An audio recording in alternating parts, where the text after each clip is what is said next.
Elle est montée sur scène, le cœur tremblant avec une vieille guitare. La douce voix de la fillette fit taire toute la salle.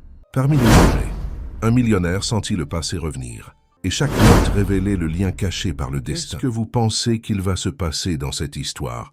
Commentez. N'oubliez pas de vous abonner à notre chaîne et dites-nous de quelle ville vous nous regardez. Je vous promets que ce sera la meilleure histoire que vous entendrez de votre vie. La fillette de Saint-Denis ne savait pas que la vie pouvait changer aussi vite que les nuages traversent le ciel les jours de grand vent. Louise n'avait que 7 ans, mais elle portait sur ses petites épaules le poids d'un monde entier. Ses doigts fins, durcis par les cordes usées d'une guitare plus grande qu'elle, semblaient raconter des histoires sans paroles.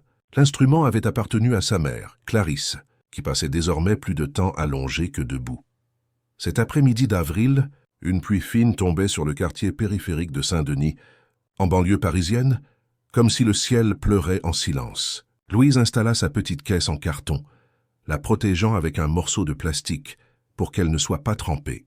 C'était sa scène improvisée, l'endroit où elle laissait sa timidité de côté et se transformait en quelque chose de plus grand qu'une enfant en robe rapiécée et aux chaussures délavées.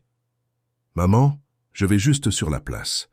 Je rentre avant la nuit, promis, » a dit Louise en ajustant la couverture sur les jambes de Clarisse, qui se reposait sur le canapé usé du petit salon. Clarisse sourit avec difficulté. Ses yeux, d'un brun profond comme ceux de sa fille, brillaient d'une manière que la maladie n'avait pas réussi à effacer. Il y avait encore une lumière là, une étincelle d'espoir qui refusait de mourir. « Prends ton gilet, mon amour, et ne tarde pas. Madame Zélie va passer plus tard pour apporter les médicaments. » La voix était faible, mais toujours aussi affectueuse. Louise hocha la tête, attrapant le gilet élimé accroché derrière la porte. Avant de sortir, elle jeta un dernier regard à sa mère.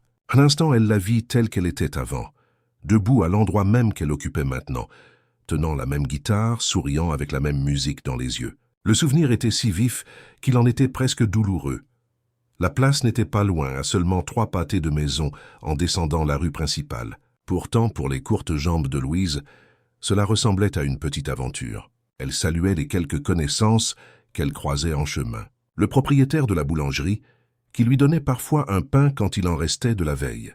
La dame du kiosque à journaux qui lui disait toujours qu'elle avait des yeux d'artiste. Le garçon au vélo rouillé qui ne s'arrêtait jamais pour écouter, mais ralentissait toujours en passant près d'elle. En cette fin d'après-midi, la place était presque vide. La pluie fine avait chassé les habitués. Parfait pour Louise. Elle préférait quand elle pouvait chanter sans trop de regards curieux, juste pour les arbres, les bancs mouillés et les oiseaux qui s'abritaient dans les feuillages. Elle positionna sa caisse sous l'abri partiel qu'offrait le grand platane. Elle s'assit dessus, posa la guitare sur ses genoux et respira profondément. Ses petits doigts commencèrent à pincer les cordes avec une habileté surprenante pour quelqu'un d'aussi jeune. La mélodie qui en naquit n'était pas répétée. Elle était pure comme l'eau d'une source. C'était la musique que sa mère lui avait enseignée avant que la maladie ne lui vole ses forces. Louise ferma les yeux et sa voix s'éleva, délicate comme un murmure au début, puis prenant de l'ampleur à mesure que la confiance grandissait.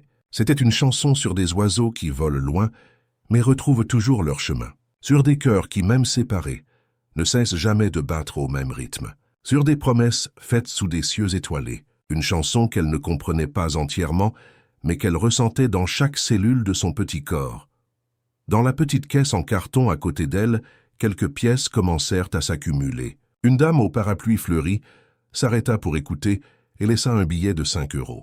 Un jeune homme pressé jeta quelques pièces sans même ralentir le pas. Un couple d'amoureux partageant le même parapluie s'attarda quelques minutes, charmé par la pureté de cette voix enfantine qui chantait un amour qu'il découvrait à peine. « C'est pour les médicaments de ma mère », expliquait Louise quand quelqu'un demandait pourquoi une si petite fille était là, seule, à chanter sous la pluie. « Elle est malade, mais elle va bientôt guérir. » La certitude avec laquelle elle disait cela faisait sourire les adultes, certains avec admiration, d'autres avec une pointe de tristesse dans les yeux. Personne n'avait le courage de dire à la petite chanteuse que certaines maladies ne se guérissent pas, que certains médicaments ne font qu'apaiser la douleur sans ramener la santé. Le crépuscule commençait à teinter le ciel de tons orangés lorsque Louise décida qu'il était temps de rentrer. Elle compta les pièces. 23,40 €. Ce n'était pas beaucoup, mais en ajoutant ce qu'elle avait gardé dans la boîte à biscuits sous son lit, Ce serait peut-être suffisant pour une autre boîte du médicament qui diminuait les douleurs de Clarisse. C'est alors qu'elle rangeait la guitare dans sa housse de protection improvisée, un morceau de tissu que sa mère avait cousu avec des chutes colorées, qu'elle vit la femme, grande, élégante, avec un parapluie noir qui contrastait avec son blazer rouge. Elle semblait déplacée sur cette simple place de quartier, comme une fleur exotique au milieu d'un jardin commun. La femme l'observait avec une intensité qui fit instinctivement reculer Louise. Les étrangers la rendaient toujours méfiante, surtout ceux qui semblaient trop riches pour être à Saint-Denis. Mais alors la femme sourit, et ce fut comme si le soleil avait percé les nuages. « Tu as une voix magnifique, tu sais » dit-elle en s'approchant. « Je n'ai jamais entendu personne chanter cette chanson à part… » La phrase resta en suspens, inachevée. « C'est ma mère qui me l'a apprise. » répondit Louise, fière mais toujours sur ses gardes. Elle chantait mieux que moi. Avant de tomber malade. Quelque chose passa dans les yeux de la femme. Une ombre peut-être, ou un souvenir. « Comment t'appelles-tu, ma chérie ?»« Casse Louise. »« Et ta mère ?»« C'est Clarisse. Clarisse Mendes. » La femme resta immobile un instant, comme si le nom avait le pouvoir de la changer en statue. Ses lèvres s'entr'ouvrirent, mais aucun son n'en sortit. Puis, d'un mouvement trop rapide pour paraître naturel, elle plongea la main dans son sac en cuir et en sortit une enveloppe, ou plutôt plusieurs prospectus. Tiens, elle tendit l'un des prospectus à la fillette. Je pense que ça pourrait t'intéresser. Louise prit le papier, déjà un peu humide à cause de la pluie. Ses yeux parcoururent les grandes lettres colorées. Le grand concours national des talents. Prix 1 million d'euros. En dessous, une photo d'une immense scène de lumière vive et la silhouette de quelqu'un les bras levés en triomphe. « Qu'est-ce que c'est » demanda-t-elle sans pouvoir cacher sa curiosité. « Une chance » dit simplement la femme. « Une chance pour les gens talentueux comme toi. » Avant que Louise ne puisse poser d'autres questions, la femme s'éloigna d'un pas aussi pressé qu'élégant. En quelques secondes, elle avait tourné au coin de la rue et disparu, ne laissant derrière elle que l'écho de ses paroles et le prospectus humide dans les petites mains de Louise. La fillette regarda à nouveau le papier. 1 million d'euros. Elle ne savait pas exactement ce que cela représentait, mais elle était sûre que c'était beaucoup, beaucoup d'argent. Assez pour acheter tous les médicaments dont sa mère avait besoin. Assez peut-être même pour l'emmener dans un meilleur hôpital, de ceux qu'on voyait dans les séries télé, avec des médecins en blouse blanche et des machines brillantes. Le cœur battant, Louise rangea soigneusement le prospectus dans la poche de son gilet et courut vers la maison, oubliant presque la guitare sur le banc. La pluie avait cessé, mais elle le remarqua à peine. Dans son esprit, elle était déjà sur une scène illuminée, chantant pour sauver sa mère. En arrivant chez elle, elle trouva Madame Zélie, la voisine d'une 60aine d'années qui aidait à s'occuper de Clarisse quand Louise était à l'école. C'était une dame aux mains rudes et au cœur tendre qui apportait toujours un morceau de gâteau ou un peu de soupe lors de ses visites. « Tu arrives juste à temps, ma petite. Ta mère vient de prendre son médicament et fait une petite sieste, » dit Madame Zélie en rangeant dans son sac les ustensiles qu'elle avait utilisés pour préparer une tisane. « Merci, Madame Zélie. Je peux la voir ?»« Bien sûr que tu peux. C'est ta mère. » La dame sourit. « Fais juste attention à ne pas faire de bruit. Elle a besoin de se reposer. » Louise entra dans la petite chambre qu'elle partageait avec sa mère. Clarisse dormait, la respiration un peu irrégulière mais le visage serein. La fillette s'assit au bord du lit et observa ce visage qu'elle aimait tant. À 32 ans, Clarisse était encore belle, avec ses cheveux sombres et sa peau claire, maintenant un peu trop pâle. Les bons jours, quand la douleur lui laissait un répit, elle parvenait à se lever, à marcher un peu dans l'appartement et même à jouer quelques notes à la guitare. Les mauvais jours, elle pouvait à peine ouvrir les yeux. Avec précaution pour ne pas réveiller sa mère, Louise sortit le prospectus de sa poche. Les couleurs vives semblaient encore plus intenses dans la modeste chambre, éclairée seulement par la faible lumière de la lampe de chevet. La fillette relut les informations. Les inscriptions étaient ouvertes. Le concours se déroulerait en plusieurs étapes, commençant par des auditions régionales dans plusieurs villes de France, y compris Paris. Les finalistes iraient à Lyon où se déroulerait la grande finale, retransmise en direct à la télévision. Louise se mordit la lèvre, pensive. Comment ferait-elle pour s'inscrire? Elle aurait sûrement besoin de la permission d'un adulte. Peut-être que Madame Zélie pourrait l'aider. Mais si elle en parlait à sa mère? Clarisse n'approuverait probablement pas, Elle disait toujours que Louise était trop petite pour se soucier d'argent, que c'était un problème d'adulte. Mais comment ne pas s'inquiéter en voyant sa mère dépérir un peu chaque jour? Comment ne pas s'inquiéter en entendant les soupirs préoccupés de Madame Zélie quand elle parlait des médicaments qui s'épuisaient trop vite et coûtaient trop cher? Dans le salon, elle entendit Madame Zélie prendre congé. Rapidement, Louise cacha le prospectus sous l'oreiller et alla accompagner la voisine jusqu'à la porte. « Je reviens demain après le déjeuner », ça dit la dame en ajustant son foulard sur ses cheveux grisonnants. « Il y a à manger dans le frigo. Il suffit de réchauffer. Et ne laisse pas ta mère sans boire d'eau, tu m'as bien entendu? »« Oui, madame. »« Merci pour tout. » Quand elle ferma la porte, Louise retourna dans la chambre sur la pointe des pieds. Clarisse dormait toujours. La fillette reprit le prospectus et l'analysa plus attentivement. En bas de la page, en plus petits caractères, il y avait un site pour les inscriptions en ligne et un numéro de téléphone. Louise n'avait ni ordinateur ni Internet à la maison. Le vieux portable de sa mère fonctionnait à peine pour les appels, encore moins pour accéder à des sites web. Mais il y avait un cybercafé au bout de la rue, où elle allait parfois pour faire des recherches pour l'école. Le problème, c'est qu'il fallait de l'argent pour utiliser les ordinateurs. La fillette prit sa boîte à biscuits et compta ses économies. Avec l'argent de la journée, elle avait près de 90 € de côté. C'était assez pour une autre boîte du principal médicament de Clarisse, avec un peu de rab. Utiliser cet argent pour autre chose lui semblait mal, presque un péché. Mais alors, ses yeux se posèrent à nouveau sur le prospectus. 1 million d'euros. La chance de sauver sa mère pour de bon. Pas seulement de retarder l'inévitable de quelques semaines. Le risque en valait-il la peine? Louise ferma les yeux et respira profondément, prenant sa décision. Elle prit 5 € de la boîte, le minimum nécessaire pour 1 heure au cybercafé, et remit le reste dans sa cachette. Le lendemain, après l'école, avant d'aller chanter sur la place, Louise s'arrêta au cybercafé. L'endroit était petit, avec une demi-douzaine d'ordinateurs alignés contre le mur, la plupart occupés par des adolescents jouant ou naviguant sur les réseaux sociaux. Le propriétaire, un homme d'âge moyen avec des lunettes épaisses et un t-shirt délavé d'un groupe de rock, la reconnut immédiatement. « Hé, la petite, un devoir pour l'école aujourd'hui. »« C'est tout plus ou moins, monsieur Charles. » répondit Louise en tendant le billet de 5 €.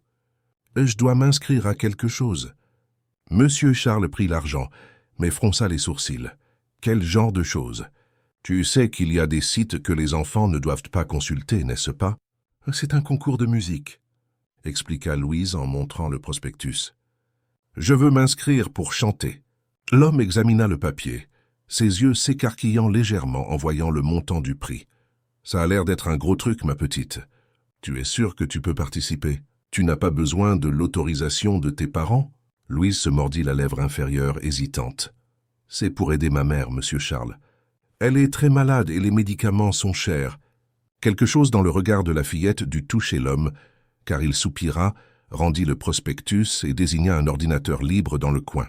« 1 heure, alors, et je t'aiderai avec l'inscription, si tu as besoin. » C'est ainsi que, par un mercredi après-midi, assise devant un écran d'ordinateur avec un clavier presque aussi grand que son torse, Louise fit le premier pas vers un voyage qui allait changer sa vie pour toujours. Le site du concours était rempli de photos d'artistes célèbres, de lumières vives et de promesses de gloire instantanée. Il y avait un formulaire d'inscription avec des champs pour le nom, l'âge, la ville, les coordonnées et une brève description du talent. Il était également possible de joindre une vidéo de la prestation, mais c'était facultatif pour la phase initiale. Les candidats sélectionnés passeraient des auditions en personne. « Il te faut une adresse e-mail », dit M. Charles en désignant l'un des champs. « Tu en as une ?» Louise secoua la tête négativement. « On peut en créer une. C'est rapide et facile. » En quelques minutes, Louise était la propriétaire d'une adresse e-mail. M. Charles l'aida à remplir le reste du formulaire, n'hésitant que lorsqu'il arriva au champ « responsable légal ». « Il faut mettre le nom d'un adulte ici, Louise, et un numéro de téléphone. » La fillette réfléchit rapidement. « Vous pouvez mettre le nom de ma mère, Clarisse Mendès. Et le téléphone? Vous pouvez mettre le vôtre, monsieur Charles. S'il vous plaît, juste le temps que je lui parle du concours. Je veux lui faire une surprise. » L'homme parut mal à l'aise. « Je ne sais pas, ma petite. Ça pourrait causer des problèmes. »« Ah, pas s'il vous plaît, monsieur Charles. C'est juste jusqu'aux auditions. Après, je lui dirai tout, promis. Peut-être était-ce le ton suppliant de la voix enfantine, ou peut-être simplement la bonté naturelle de l'homme, mais il finit par accepter, bien qu'avec une réticence visible. D'accord. Mais tu lui diras avant les auditions, c'est promis. Promis. Avec le formulaire rempli, il ne restait plus qu'à cliquer sur le bouton « Envoyer ». Louise respira profondément, comme si elle s'apprêtait à plonger dans des eaux inconnues, et cliqua. Un écran de confirmation apparut, informant que l'inscription avait été reçue et serait examinée. Les candidats sélectionnés pour les auditions régionales seraient informés par email dans un délai de 2 semaines. « Voilà », dit M. Charles, en l'aidant à imprimer la page de confirmation.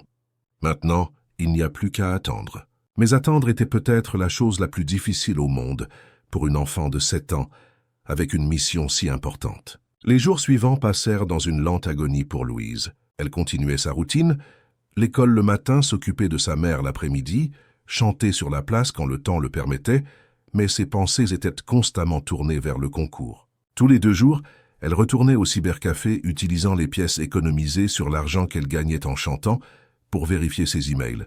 Rien. Aucune réponse. Une semaine passa, puis 10 jours. Louise commençait à perdre espoir. Peut-être qu'ils avaient réalisé qu'elle n'était qu'une enfant et avaient ignoré son inscription. Peut-être qu'il y avait de bien meilleurs chanteurs. Peut-être, le 12e jour, alors qu'elle avait presque abandonné, la réponse arriva. Un email court, direct. « Chère Louise Mendes, nous avons le plaisir de vous informer que vous avez été sélectionnée pour les auditions régionales du Grand Concours national des talents, qui se tiendront à Paris les 15 et 16 du mois prochain. Veuillez vous présenter au Théâtre du Châtelet à 9 h le 15, muni d'une pièce d'identité et de cet email imprimé. Vous disposerez de 2 minutes pour votre présentation initiale. Un responsable légal doit vous accompagner. Félicitations et bonne chance. L'équipe du GCNT. » Louise lut l'email 3 fois, sans y croire. Elle avait été sélectionnée. Elle allait chanter au Théâtre du Châtelet. Elle pourrait gagner le prix et sauver sa mère. Mais la réalité la frappa comme un seau d'eau froide. Un responsable légal devait l'accompagner.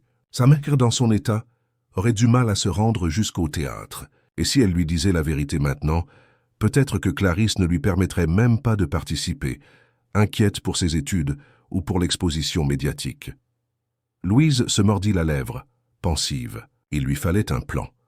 En sortant du cybercafé, l'email imprimé soigneusement plié dans sa poche, elle ne rentra pas directement chez elle comme d'habitude. Au lieu de cela, elle se dirigea vers la maison de Madame Zélie. La voisine avait toujours été gentille et compréhensive.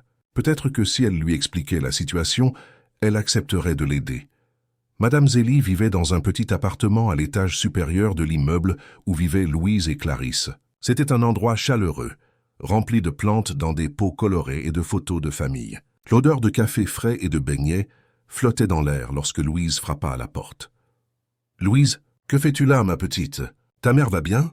demanda la dame dès qu'elle ouvrit la porte, son visage ridé plissé d'inquiétude. « Elle va bien, Madame Zélie. Elle dort. Je devais vous parler de quelque chose d'important. » La vieille dame s'écarta pour laisser entrer la fillette. « Alors entre. Je viens de faire des beignets. Tu en veux un ?» Assise à la table de la cuisine, avec un verre de lait et un beignet encore chaud devant elle, Louise rassembla son courage et raconta tout à Madame Zélie. La femme mystérieuse sur la place, le prospectus, l'inscription secrète et l'email d'acceptation. Elle montra le papier imprimé et expliqua son dilemme. La dame écouta tout en silence, les yeux fixés sur le visage anxieux de la fillette. Quand Louise eut enfin fini de parler, Madame Zélie soupira profondément. « Oh, ma petite, tu t'es mise dans un sacré pétrin, hein? Vous pensez que j'ai mal fait ?» demanda Louise, la voix fluette. « Ton cœur était au bon endroit, » répondit la vieille dame en prenant les mains de Louise entre les siennes. « Tu veux seulement aider ta mère, c'est beau, mais mentir n'est jamais la solution, tu comprends ?» Louise baissa les yeux, honteuse. « Je sais, mais j'avais peur qu'elle ne me laisse pas faire. » Et avec raison. Ce genre de concours, ce n'est pas un endroit pour une si petite fille, Louise. Que c'est Maritzum, mais le prix, Madame Zélie. 1 million d'euros. On pourrait payer tous les traitements de maman. Les meilleurs médecins, les meilleurs médicaments. Le visage de la dame s'adoucit d'un mélange de compassion et de tristesse. « Ah, ma chérie, tu penses vraiment que tu peux gagner un tel prix ?» La question fit mal, mais Louise garda le menton haut. Je sais que je suis petite, mais je chante bien. Tout le monde le dit. Et c'est la chanson de maman. Elle a quelque chose de spécial. Je le sens ici. Elle pointa sa propre poitrine. Il faut au moins que j'essaie, Madame Zélie, s'il vous plaît. La vieille dame resta silencieuse un long moment, étudiant le visage déterminé de la fillette. Finalement, elle laissa échapper un soupir de résignation. « Je vais réfléchir à ton cas, Louise. Je ne promets rien, mais je vais y réfléchir. Maintenant, rentre chez toi. Ta mère doit être en train de se réveiller, et elle s'inquiétera si elle ne te trouve pas. » Louise serra la dame dans ses bras, un sourire plein d'espoir illuminant son visage. « Merci, Madame Zélie. Merci beaucoup. » En retournant à son appartement, Louise se sentit plus légère, comme si un poids avait été retiré de ses petites épaules. Elle avait confié son secret à quelqu'un, et cette personne ne l'avait ni réprimandé ni détruit ses rêves. C'était un début.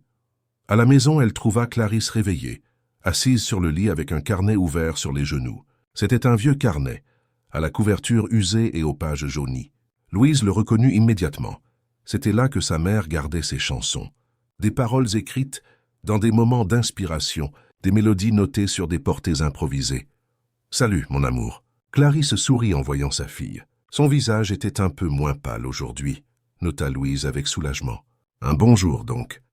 Où étais-tu ?»« Chez Madame Zélie, » répondit Louise, ne mentant pas techniquement. « Elle a fait des beignets. »« Ah, délicieux.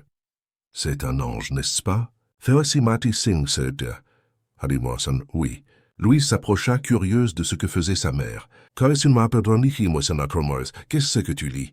Clarisse passa ses doigts sur les pages du carnet avec tendresse, comme on caresse un vieil ami. « Je me remémore juste quelques souvenirs. Tu sais, cette chanson que je t'ai apprise, celle des oiseaux qui reviennent toujours. Je regardais quand je l'ai écrite. » Elle tourna le carnet pour que Louise puisse voir. Les paroles étaient là, écrites à la main dans une calligraphie élégante que Louise avait toujours admirée. À côté, quelques annotations musicales qu'elle ne comprenait pas entièrement. « C'était il y a longtemps ?»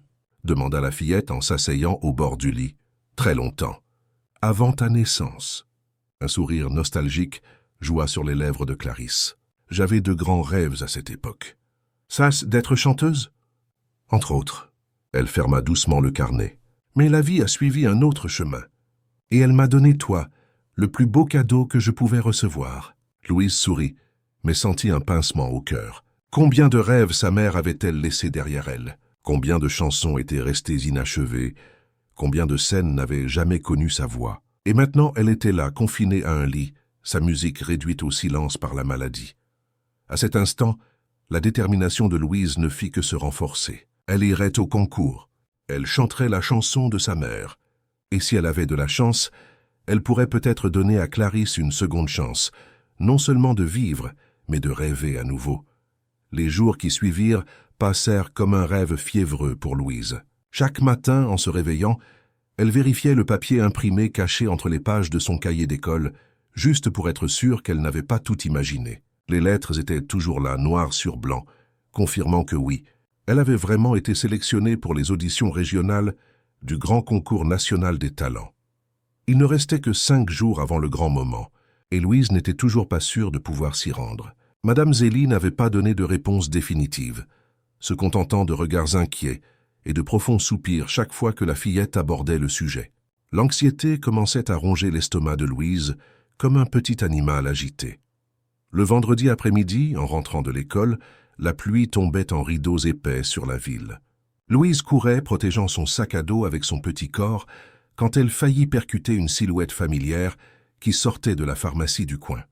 « Doucement, ma petite, tu vas finir par glisser avec toute cette pluie. » C'était Madame Zélie, portant un sac en plastique que Louise reconnut immédiatement. Il contenait les médicaments de sa mère. « Excusez-moi, Madame Zélie, je ne vous avais pas vue. » Louise ajusta la bretelle de son sac, essayant de reprendre son souffle. « Vous avez décidé pour, vous savez... » L'expression de la vieille dame s'adoucit. Elle regarda de chaque côté, comme pour vérifier que personne n'écoutait, puis se pencha légèrement. « Allons chez toi.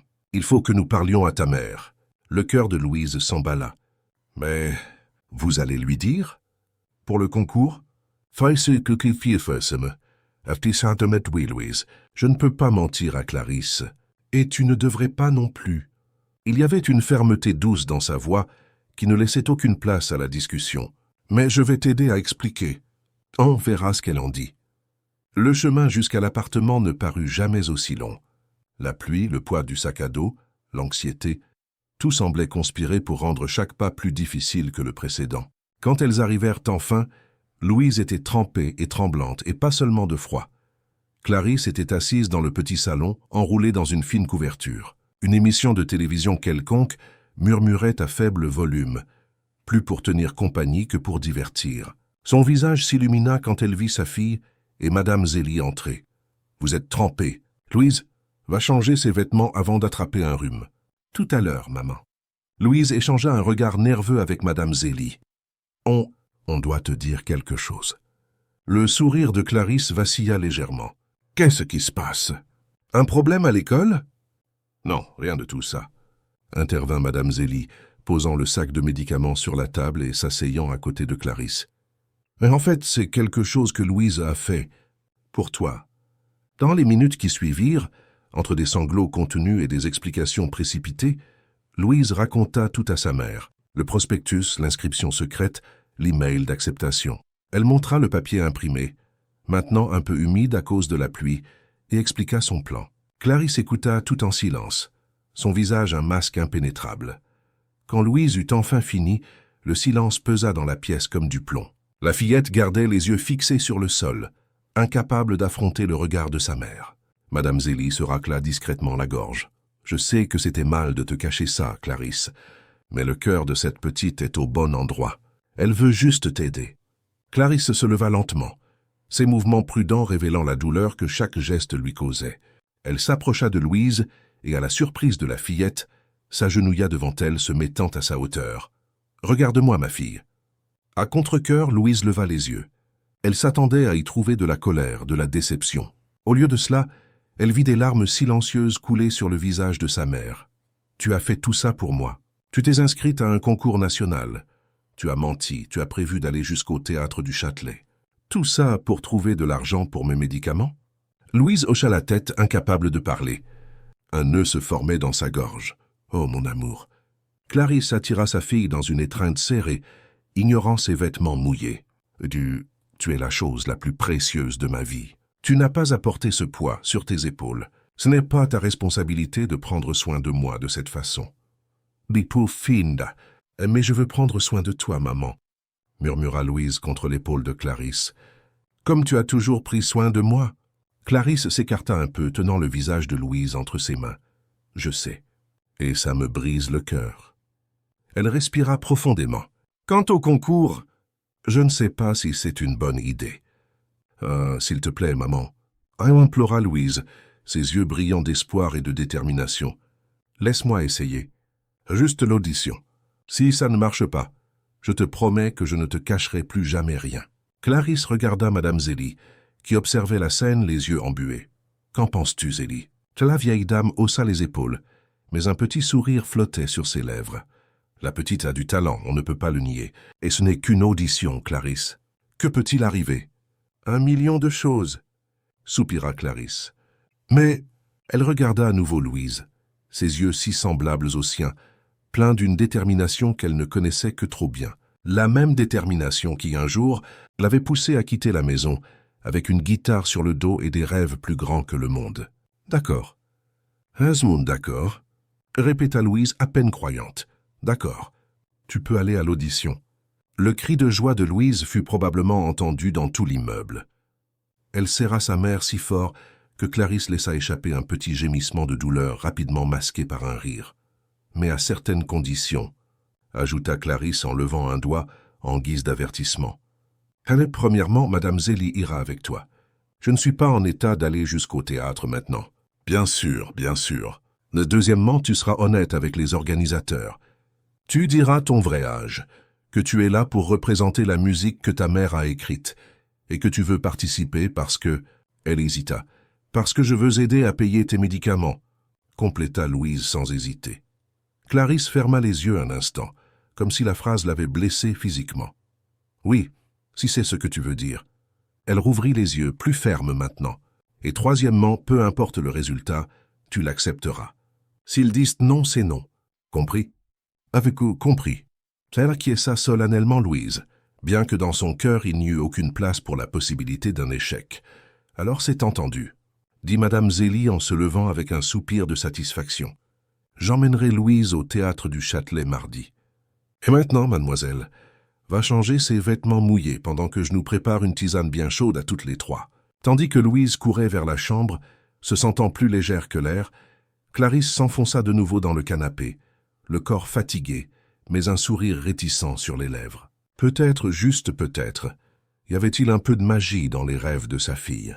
Et qui était-elle pour empêcher la magie d'opérer? Le matin de l'audition, Louise se réveilla avant même que le réveil ne sonne. Le soleil commençait à peine à teinter le ciel de rose orangé, qu'elle était déjà debout, fouillant sa petite armoire à la recherche de quelque chose de convenable à porter. Pas besoin de quelque chose de trop chic, cela avait dit Clarisse la veille, en l'aidant à choisir. L'important, c'est que tu sois à l'aise pour chanter. Elles avaient opté pour une robe bleu clair, la plus belle que Louise possédait, portée uniquement pour les occasions spéciales comme Noël et les anniversaires.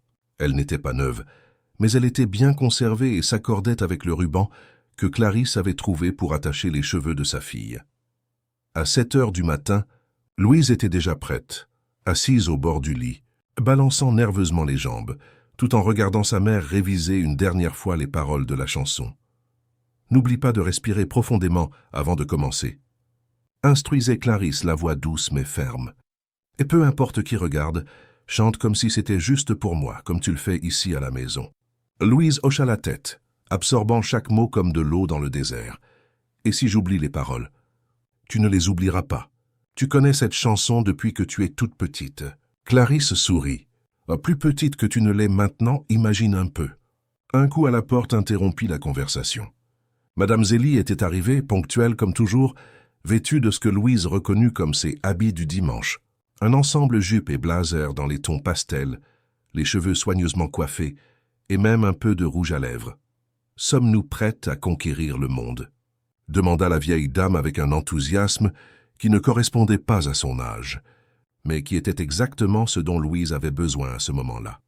Le trajet jusqu'au théâtre du Châtelet fut une aventure en soi. D'abord le bus, puis le métro, puis un autre bus.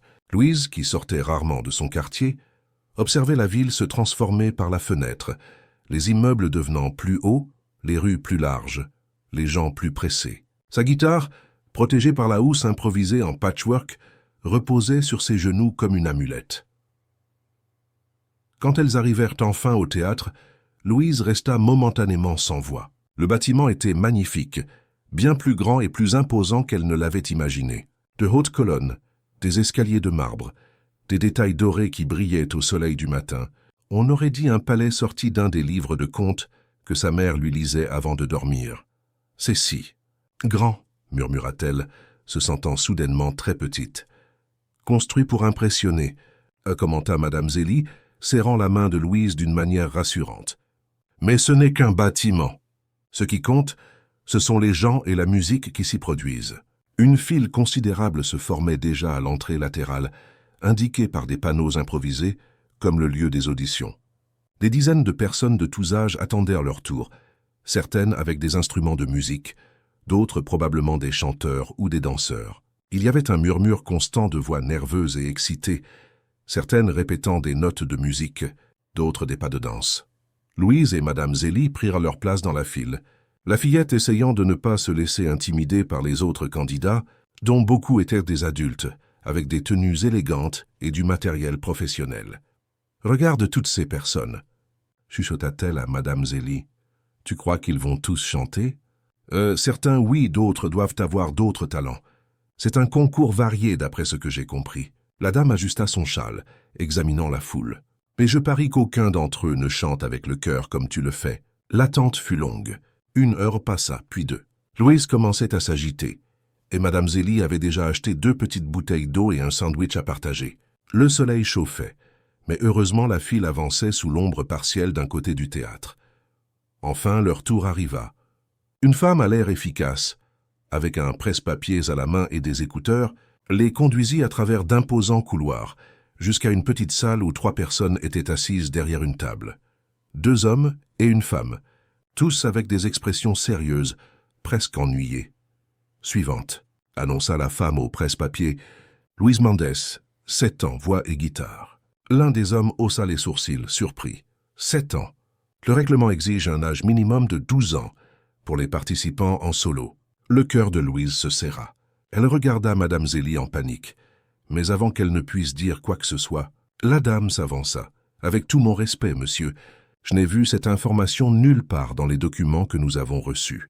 La fillette a été sélectionnée normalement via le site. Elle a reçu l'email de confirmation comme tout le monde. » Et la femme du jury feuilleta quelques papiers devant elle. Effectivement, il semble y avoir eu une erreur dans le traitement de l'inscription. Techniquement, elle n'aurait pas dû être convoquée à l'audition.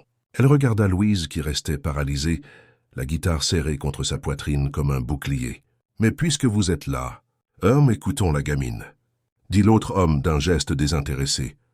2 minutes, comme les autres. Louise sentit comme si un poids avait été retiré de ses épaules. Timidement, elle s'avança, se positionnant au centre de la salle. Madame Zélie se retira dans un coin, lui adressant un sourire encourageant. « Je m'appelle Louise Mendès », commença-t-elle, la voix petite mais ferme. « Je vais chanter une chanson que ma mère a écrite il y a très longtemps. »« Votre mère est compositrice ?»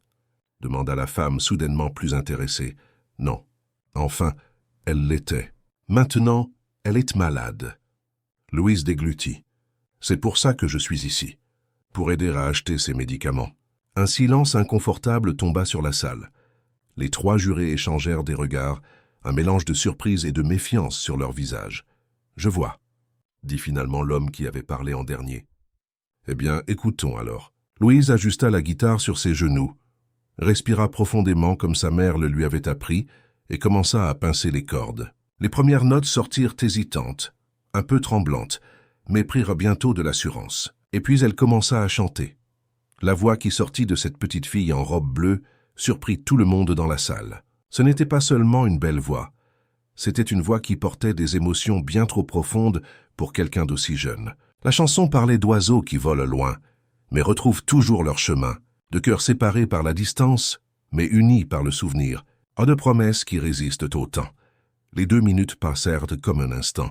Lorsque Louise joua les dernières notes, un silence respectueux envahit la salle. La femme au presse-papier, debout à la porte, avait les yeux embués.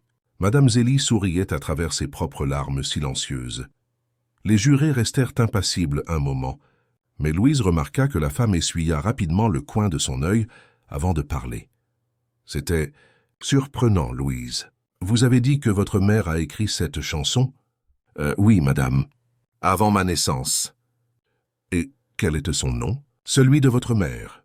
Clarisse Mendès. L'homme qui avait mis en doute son âge se pencha en avant, soudainement alerte. Clarisse Mendès. La même Clarisse qui a étudié au Conservatoire national dans les années 90 ? Louise cligna des yeux, confuse. « Je ne sais pas, monsieur, mais elle joue très bien de la guitare. Elle m'a tout appris. » Laisse. Jurés échangèrent à nouveau des regards, cette fois avec une intensité différente. L'homme prit quelques notes rapides sur son papier. « Très bien, Louise. Merci pour votre prestation. Nous vous contacterons si vous êtes sélectionnée pour la prochaine étape. »« Merci, » murmura-t-elle, se sentant soudainement de nouveau timide. Madame Zélie s'approcha, passant un bras protecteur autour des épaules de Louise. « Viens, ma chérie, tu as été merveilleuse. » En sortant de la salle, Louise jeta un dernier regard en arrière. Les jurés étaient penchés sur la table, discutant à voix basse avec une urgence qu'elle ne comprit pas. La femme au presse-papier les raccompagna dans les couloirs, cette fois avec un sourire bienveillant. « Tu as un don spécial, tu sais ?» dit-elle à Louise. « Peu importe le résultat, n'arrête jamais de chanter. » Le chemin du retour fut silencieux, chacune perdue dans ses propres pensées. Louise revivait chaque moment de l'audition, essayant de deviner ce que les jurés avaient pensé. Le commentaire sur sa mère l'intriguait. Clarisse n'avait jamais mentionné de conservatoire. Que ne savait-elle pas d'autre sur le passé de sa mère? Quand elles arrivèrent enfin à l'appartement, c'était déjà la fin de l'après-midi. Clarisse les attendait avec impatience, assise sur le canapé avec une couverture sur les jambes, malgré la chaleur. « Comment ça s'est passé? Racontez-moi tout !» s'exclama-t-elle dès qu'elles entrèrent, les yeux brillants d'attente. Louise laissa la guitare contre le mur et courut serrer sa mère dans ses bras. « C'était incroyable, maman. Le théâtre est immense, on dirait un palais. et il y avait tellement de monde, de toutes sortes. Et l'audition? Ils ont failli ne pas la laisser faire. Intervint Madame Zélie, enlevant ses chaussures avec un soupir de soulagement. Ils ont dit que l'âge minimum était de 12 ans, mais ils ont fini par faire une exception. Et comment c'était, ma fille? Demanda Clarisse directement à Louise, tenant ses petites mains entre les siennes. J'ai chanté ta chanson, maman. Celle des oiseaux. Et ils ont aimé, je crois. La dame à la porte a même pleuré un peu. Louise hésita. Qu'un des juges a demandé si tu étais la même Clarisse, qui a étudié au Conservatoire national dans les années 90. Le visage de Clarisse pâlit légèrement. Elle échangea un regard rapide avec Madame Zélie, qui haussa les sourcils en signe de surprise silencieuse. « Qu'as-tu répondu » demanda Clarisse, la voix soudainement rauque. « J'ai dit que je ne savais pas. »« C'était toi, maman » Clarisse laissa échapper un long et lourd soupir. « Oui, c'était moi. Il y a très longtemps, avant ta naissance, avant même que je rencontre ton père. Pourquoi tu ne me l'as jamais dit ?»« Ça ne semblait pas important. C'était une courte phase de ma vie. Elle s'est terminée avant même de vraiment commencer. » Elle caressa le visage de sa fille avec tendresse. « Mais il ne s'agit pas de moi maintenant. Il s'agit de toi. Je suis si fier, mon amour. » Les jours qui suivirent furent une agonie d'attente. À chaque sonnerie du portable de Clarisse, à chaque lettre qui arrivait, Louise sentait son cœur s'accélérer. Rien. Aucune nouvelle du concours. Une semaine passa. Louise continua sa routine. École, maison, place, mais toujours avec la pensée de l'audition. Avait-elle assez bien chanté? L'exception de l'âge serait-elle un problème plus grand qu'il n'y paraissait? Cette conversation chuchotée entre les jurés signifiait-elle quelque chose de bon ou de mauvais? Le vendredi, alors qu'elle commençait à perdre espoir, Louise rentra de l'école et trouva Clarisse assise à la petite table de la cuisine, une enveloppe ouverte devant elle, le visage indéchiffrable. « Qu'est-ce qu'il y a, maman? Un problème ?» Clarisse leva les yeux, une expression complexe sur son visage. Surprise, joie, inquiétude, tout mélangé. « Une lettre du concours est arrivée, Louise. » Le cœur de la fillette faillit s'arrêter. « Eh? Qu'est-ce qu'elle dit ?» En réponse, Clarisse lui tendit la lettre. D'une main tremblante, Louise prit le papier et lut « Chère Louise Mendes, nous avons le plaisir de vous informer que vous avez été sélectionnée pour la demi-finale du Grand Concours national des talents, qui se déroulera à Lyon le mois prochain. Le jury a été impressionné par votre talent exceptionnel et votre histoire inspirante. Malgré la question de l'âge minimum, il a été décidé à l'unanimité de faire une exception dans votre cas, compte tenu des circonstances spéciales. Vous trouverez ci-joint un formulaire d'autorisation qui doit être rempli et signé par votre responsable légal, ainsi que des informations sur le transport, l'hébergement et la prochaine étape du concours. Nous attendons votre confirmation d'ici la semaine prochaine. Félicitations et bonne chance. Le comité d'organisation du GCNT. Louise lut la lettre 3 fois, croyant à peine les mots sous ses yeux. Quand elle leva enfin le regard vers sa mère, son visage était illuminé d'un sourire qui semblait capable de rayonner de lumière. « J'ai réussi, maman. J'ai réussi !» Clarisse lui sourit en retour, mais il y avait une ombre dans ses yeux que Louise, dans son euphorie, ne remarqua pas. « Oui, mon amour, tu as réussi. Ça veut dire que je vais à Lyon? Je ne suis jamais allé à Lyon. Hein? Ça veut dire ça, oui. Si nous décidons que tu y participes. » Le sourire de Louise vacilla. « Comment ça? Bien sûr que je vais participer. » Clarisse, comment t'appelles ça, Louise? Clarisse respira profondément. « Lyon, c'est loin. Tu devrais voyager, rester dans un hôtel, participer à des répétitions, te produire à la télévision. Tu ne peux pas venir avec moi ?» demanda la fillette, la voix fluette. Clarisse ferma les yeux un instant. « J'adorerais, mon amour, mais tu sais que je ne suis pas en état de voyager maintenant. À Madame Zélie, alors? Nous pouvons lui en parler. Mais c'est une grande responsabilité. » Clarisse hésita. « Et il y a autre chose. Le formulaire demande des informations sur ton père. » L'enthousiasme de Louise diminua encore plus. Son père était un sujet rarement abordé à la maison. Tout ce qu'elle savait, c'est qu'il était parti avant même sa naissance, et que Clarisse n'avait plus jamais eu de ses nouvelles. « Je dois vraiment dire qui est mon père. Pour participer officiellement, oui, tu es mineur. Selon la loi, nous aurions besoin de son autorisation aussi, ou du moins d'informer que nous n'avons aucun contact avec lui. » Louise se mordit la lèvre pensive. « Et si Et si on arrivait à lui parler, juste pour demander l'autorisation? Une étrange expression passa sur le visage de Clarisse. Nous ne savons pas où il est, Louise. Ça fait très longtemps, mais tu dois avoir une idée. Un nom au moins. Clarisse regarda sa fille un long moment, comme si elle pesait quelque chose de profond. Finalement, avec un soupir résigné, elle se leva et alla dans la chambre. Elle revint quelques minutes plus tard avec une vieille boîte à chaussures que Louise n'avait jamais vue auparavant. « Ton père s'appelle Richard Torres », dit Clarisse, en s'asseyant de nouveau à la table et en ouvrant la boîte. « Nous nous sommes rencontrés au conservatoire. Il est un musicien talentueux. » Elle sortit une vieille photographie et la tendit à Louise. Sur l'image délavée, une Clarisse beaucoup plus jeune souriait à côté d'un homme grand, aux cheveux sombres et aux yeux intenses, une guitare en bandoulière. « Il te ressemble, » dit doucement Clarisse. « Les mêmes yeux, le même sourire. » Louise examina la photo avec fascination. C'était étrange de voir enfin le visage de l'homme qui avait contribué à son existence, mais qui n'avait jamais fait partie de sa vie. Pourquoi est-il parti? Clarisse soupira. C'est compliqué, Louise. Nous étions très jeunes. Nous avions des rêves différents. Il a reçu une proposition pour travailler dans la production musicale à l'étranger, une opportunité unique. J'ai découvert que j'étais enceinte de toi après son départ. Et tu ne le lui as pas dit? J'ai essayé. J'ai envoyé des lettres, des emails, mais les adresses changeaient. Les emails revenaient sans destinataire. Avec le temps, j'ai abandonné. Louise continua de regarder la photo, absorbant chaque détail du visage de son père. Où est-il maintenant? Je ne sais pas exactement. La dernière fois que j'ai entendu parler de lui, il travaillait comme producteur de musique à Lyon. Mais c'était il y a des années.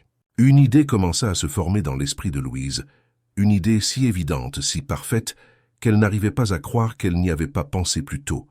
Lyon. Le concours est à Lyon. Elle regarda sa mère, les yeux brillants d'un espoir renouvelé. Et si je pouvais le retrouver là-bas? Si je passais en finale, peut-être qu'il me verrait à la télévision, qu'il reconnaîtrait la chanson. Ta chanson? Clarisse pâlit. Louise, non. Je ne veux pas que tu te fasses de faux espoirs. Nous ne savons pas s'il est encore à Lyon, s'il regarde ce genre d'émission, s'il reconnaîtrait la chanson après tout ce temps. Mais c'est possible, n'est-ce pas? C'est possible qu'il voie, qu'il nous retrouve, qu'il revienne pour t'aider à guérir. Mon amour. Clarisse attira sa fille dans ses bras, la serrant contre sa poitrine.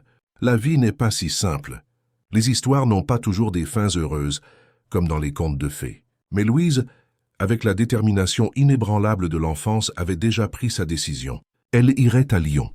Elle participerait à la demi-finale. Elle gagnerait le concours, obtiendrait l'argent pour les médicaments de sa mère et, qui sait, retrouverait le père qu'elle n'avait jamais connu. Et rien, absolument rien, ne l'en empêcherait.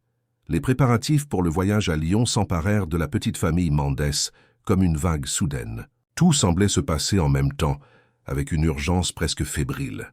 Le formulaire d'autorisation fut rempli. Clarisse, d'une main légèrement tremblante, signa là où c'était nécessaire, ne laissant en blanc que les champs concernant le père de Louise, avec une note explicative sur l'absence de contact. Madame Zélie, après beaucoup d'insistance de la part de Louise et une conversation sérieuse avec Clarisse, accepta d'accompagner la fillette durant le voyage. « Mais seulement parce que ta mère ne peut pas y aller », souligna la vieille dame, essayant de cacher son propre enthousiasme. Au fond, Madame Zélie était aussi excitée que Louise à la perspective du voyage. À 65 ans, elle n'avait jamais quitté la région parisienne. Lyon serait sa première grande aventure. L'organisation du concours avait fourni des billets de bus et des réservations dans un hôtel modeste mais confortable, près du lieu où se dérouleraient les demi-finales. Tout serait pris en charge par l'émission, une bénédiction, compte tenu de la situation financière précaire de la famille Mendès.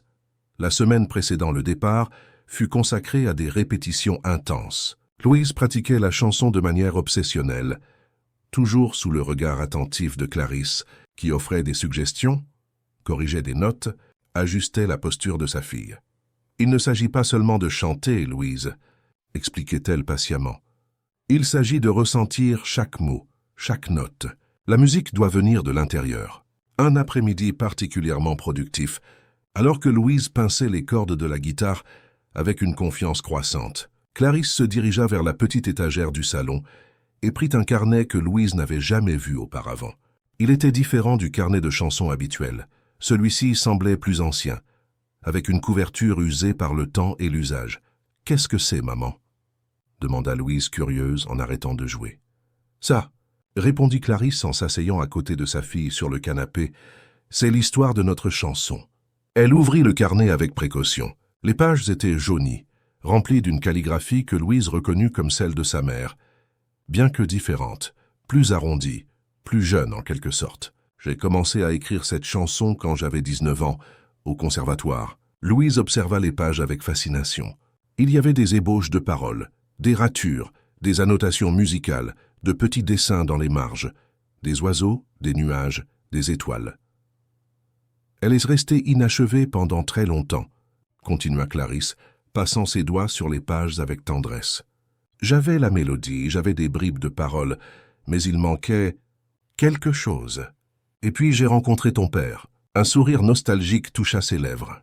Et Richard a apporté quelque chose de nouveau à la musique. À moi. Vous l'avez écrite ensemble ? demanda Louise, sentant une étrange chaleur dans sa poitrine. L'idée que la chanson qu'elle chantait avait été créée par ses parents, ensemble, avant même qu'elle n'existe. Oui et non. La mélodie de base et une grande partie des paroles étaient de moi. Mais Richard, il avait une façon différente de jouer, de sentir la musique.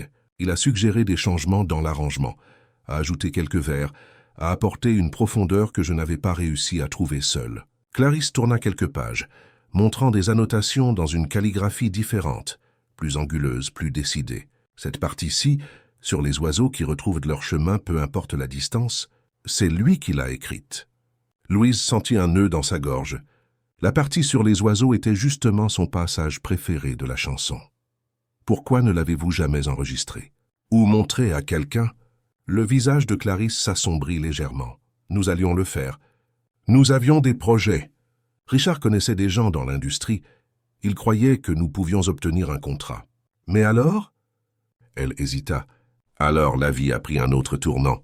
Il a reçu la proposition de travailler à l'étranger. J'ai découvert que j'étais enceinte après son départ et la chanson est restée en sommeil. Elle ferma doucement le carnet, jusqu'à ce que tu arrives et que je te la chante pour t'endormir presque tous les soirs. Louise absorba chaque mot, construisant dans son esprit l'image de deux jeunes gens, amoureux, créant ensemble quelque chose de beau, sans savoir qu'un jour leur fille porterait cette création au monde. Je la chanterai comme il faut, maman, promit-elle, avec une solennité qui semblait la vieillir au-delà de ses 7 ans. Kandu silma voisweska de pinma kamista. Comme vous en aviez rêvé, Clarisse attira sa fille dans une étreinte serrée, cachant les larmes qui menacèrent de couler. « Je sais que tu le feras, mon amour. Je le sais. » La veille du départ, Louise était électrique d'anxiété.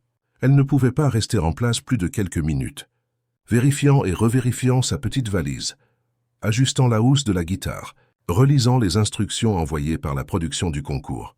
« Et si j'oublie quelque chose d'important ?» demanda-t-elle pour la 3e fois, tandis que Clarisse patiemment repliait ses quelques vêtements. « Madame Zélie a la liste que nous avons faite ensemble, et s'il manque vraiment quelque chose, vous pourrez l'acheter là-bas. Ouais. Et si je suis trop nerveuse au moment de chanter, tu respireras profondément, tu te souviendras de tout ce que nous avons répété, et tu chanteras avec ton cœur comme tu le fais toujours.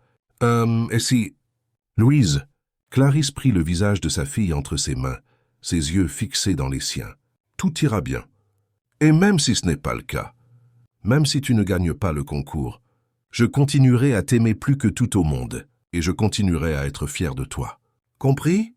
Louise hocha la tête, ravalant le nœud qui se formait dans sa gorge. Cette nuit-là, la fillette mit du temps à s'endormir, malgré la fatigue.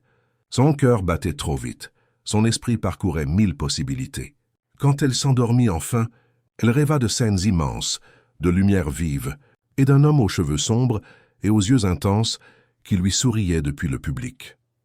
Le jour du départ se leva gris, avec des nuages lourds promettant la pluie. Madame Zélie arriva tôt, apportant un gâteau fait maison pour le voyage, et un petit paquet pour Louise. « N'ouvre que lorsque tu seras dans le bus », instruisit la vieille dame avec un sourire conspirateur. Le taxi qui les emmènerait à la gare routière arriva ponctuellement à 9 heures. Louise serra sa mère très fort, ne voulant pas la lâcher. « Je t'appellerai tous les jours », promit-elle, la voix étouffée contre l'épaule de Clarisse. « Je sais que tu le feras. » Et je te regarderai à la télé quand tu seras en finale. Mais si je ne passe pas la demi-finale, tu passeras. Clarisse s'écarta un peu, essuyant une larme tenace qui coulait sur le visage de sa fille. « Mais souviens-toi de ce que nous avons convenu, peu importe le résultat. L'important est de faire de mon mieux, » compléta Louise, répétant les mots qui étaient devenus un mantra ces derniers jours. « C'est ça. Maintenant va, avant de rater le bus. » Une dernière étreinte, un dernier regard. Et puis Louise était dans le taxi, faisant un signe de la main par la fenêtre, tandis que Clarisse devenait de plus en plus petite, jusqu'à disparaître au tournant de la rue. La gare de Lyon-Perrache était un monde à part, plus grande, plus bruyante et plus animée que n'importe quel endroit où Louise avait jamais été. Des gens pressés, des annonces constantes dans les haut-parleurs, l'odeur de café et de nourriture de snack-bar, le bruit incessant des valises traînées sur le sol. La fillette s'agrippa à la main de Madame Zélie comme à une bouée de sauvetage en mer agitée.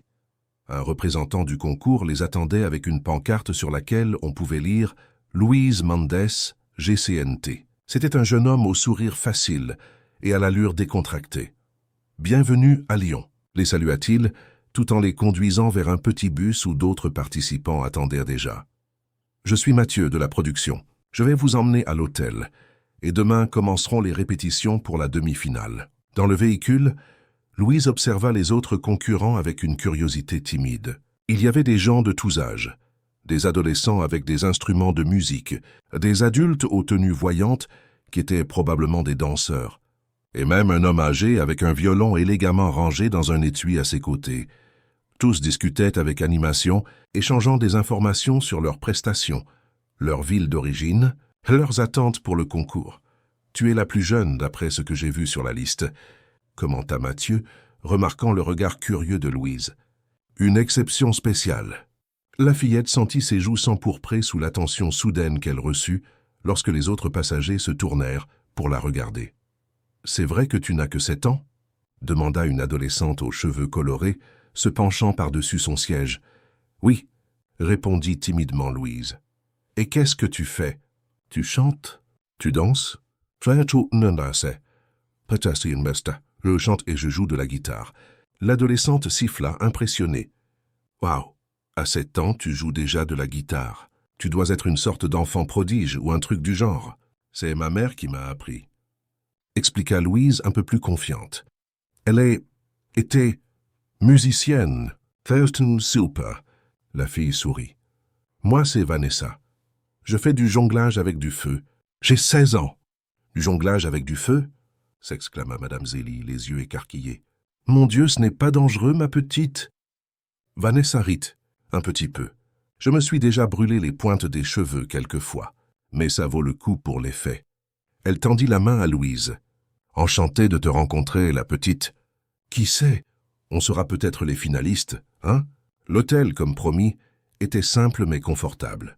Un bâtiment à la façade discrète dans le centre de Lyon, avec des chambres propres et une réception attentionnée. Louise et Madame Zélie partagèrent une chambre, avec 2 lits simples, une petite table et une vue sur le centre-ville animé. Ce n'est que lorsqu'elles furent enfin installées, après une douche et une collation rapide, dans le petit restaurant de l'hôtel, que Louise se souvint du paquet que Madame Zélie lui avait donné.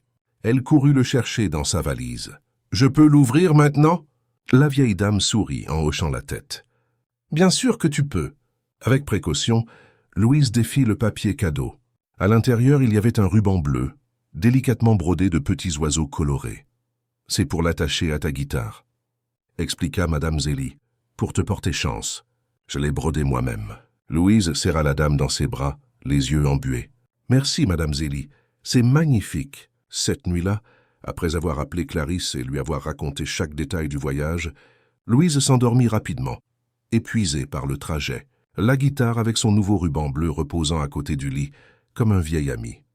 Le premier jour de répétition fut un tourbillon. Juste après le petit déjeuner, tous les demi-finalistes furent emmenés dans un immense studio en périphérie de la ville. Il y avait des caméras partout, Des gens avec des écouteurs et des presse-papiers, des lumières si vives qu'elles faisaient presque mal aux yeux. Louise se sentit minuscule dans cet environnement intimidant. Un homme grand à la barbe bien taillée rassembla tous les participants en cercle. Il se présenta comme Gustave, le directeur artistique de l'émission. « Bienvenue à la demi-finale du Grand Concours national des talents », annonça-t-il, d'une voix puissante qui se passait de micro. « Vous êtes les 20 sélectionnés parmi des milliers d'inscrits de toute la France. C'est déjà une victoire en soi. » Un murmure d'approbation et quelques applaudissements parcoururent le groupe. Au cours des 3 prochains jours, vous aurez le temps de répéter et de perfectionner vos prestations. Notre équipe technique et artistique sera à votre disposition pour vous aider si nécessaire. Le 4e jour, nous enregistrerons les demi-finales, qui seront divisées en 2 émissions. Les 10 finalistes choisis par le jury et le public se produiront lors du grand show en direct de la finale, dans 2 semaines. Louise écoutait attentivement, le cœur s'accélérant à chaque mot. Tout semblait si officiel, si grand. Rien à voir avec les petites prestations sur la place de Saint-Denis. Maintenant, je voudrais que chacun se présente brièvement, dise son nom, son âge, sa ville d'origine et quel est son talent. Commençons par ici. Un par un, les participants se présentèrent. Il y avait des chanteurs, des danseurs, des magiciens, des contorsionnistes, et même un jeune homme qui faisait des sculptures de glace en un temps record. La diversité des talents était impressionnante. Et Louise observait tout avec des yeux écarquillés de fascination. Quand son tour arriva, elle s'avança essayant de contrôler le tremblement dans sa voix. « Je m'appelle Louise Mendès, j'ai 7 ans. Je viens de la région parisienne et je vais chanter une chanson que ma mère a écrite en m'accompagnant à la guitare. »« 7 ans ?» répéta Gustave avec un sourire chaleureux. Notre plus jeune participante, tout le monde, une salve d'applaudissements pour le courage de cette petite fille. L'applaudissement qui suivit fit rougir les joues de Louise de honte et de fierté à la fois. Après les présentations, les participants furent répartis en groupes pour les premières répétitions. Louise fut dirigée vers une salle plus petite, où une femme à lunettes et aux cheveux attachés en chignon l'attendait. « Bonjour Louise, je suis Patricia.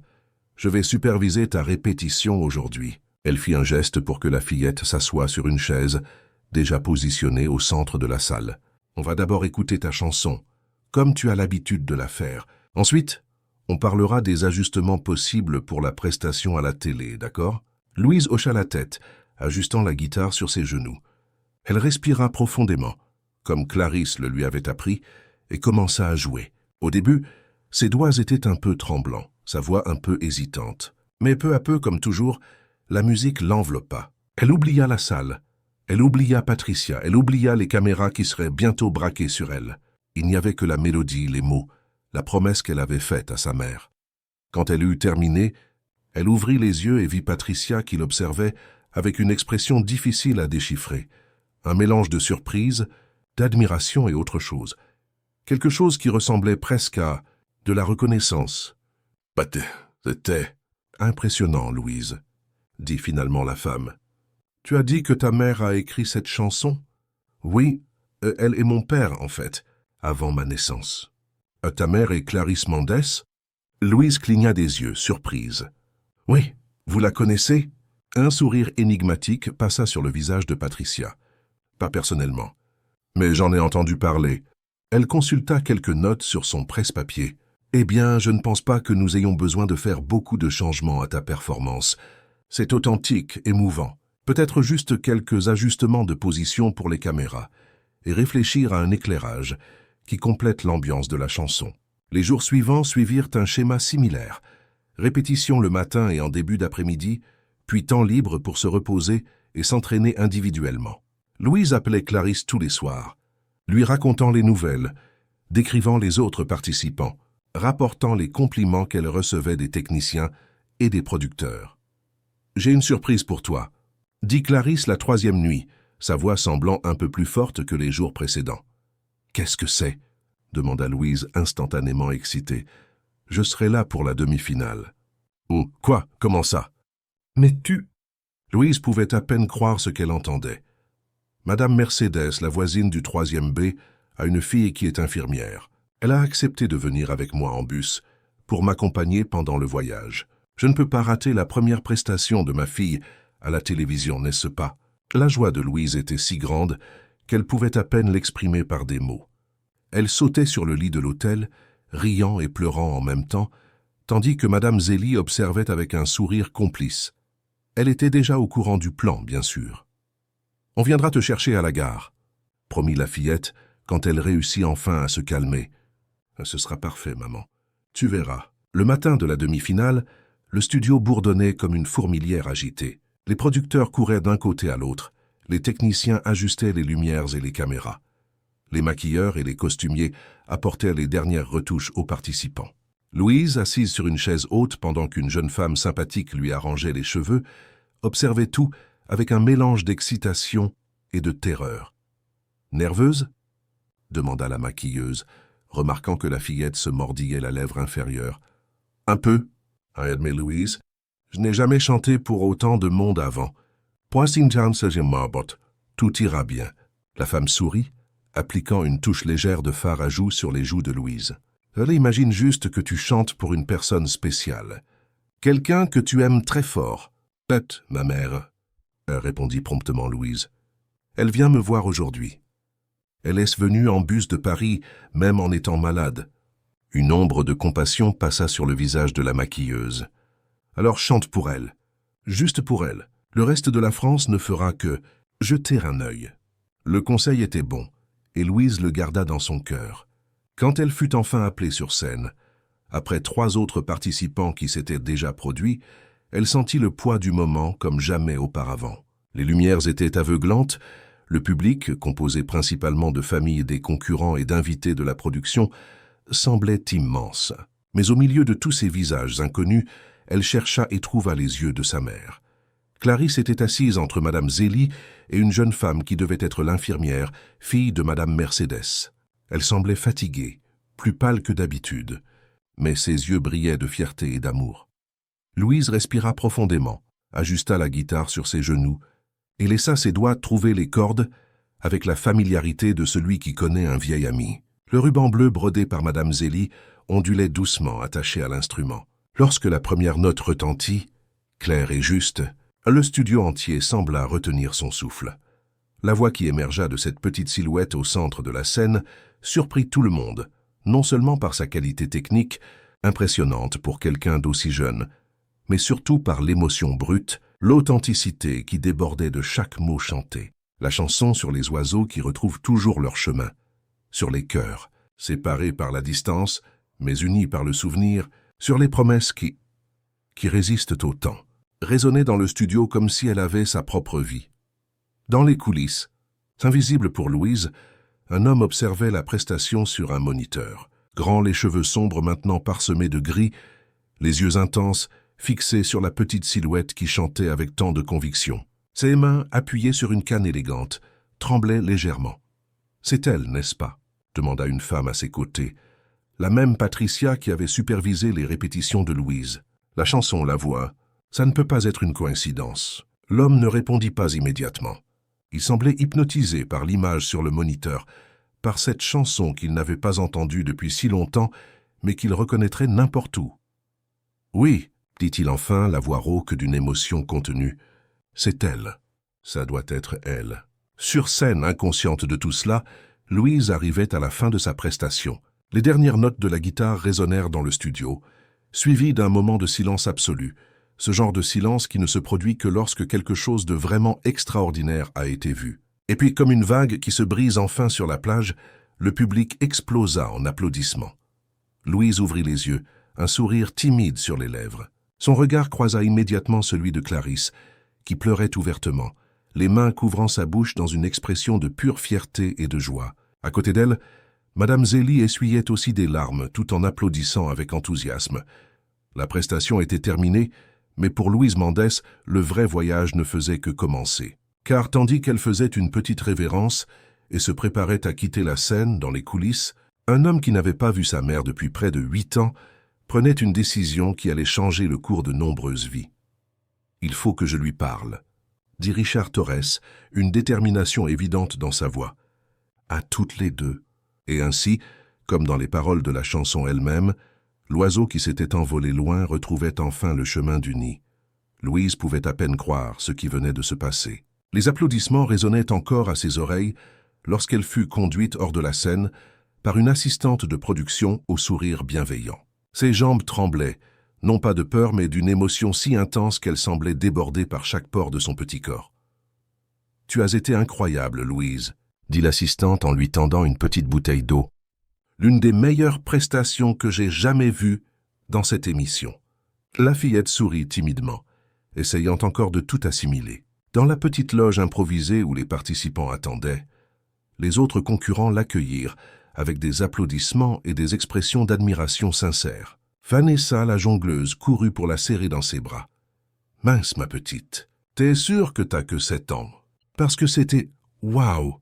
L'adolescente fit un geste explosif avec ses mains, manquant de renverser un verre d'eau à proximité.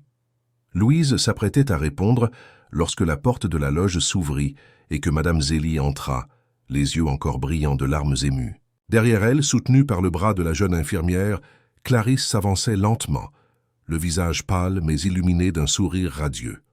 « Maman !» Louise posa délicatement sa guitare et courut serrer Clarisse dans ses bras, qui s'agenouilla pour recevoir sa fille, ignorant la douleur que le mouvement lui causait certainement. « Tu as été merveilleuse, mon amour !»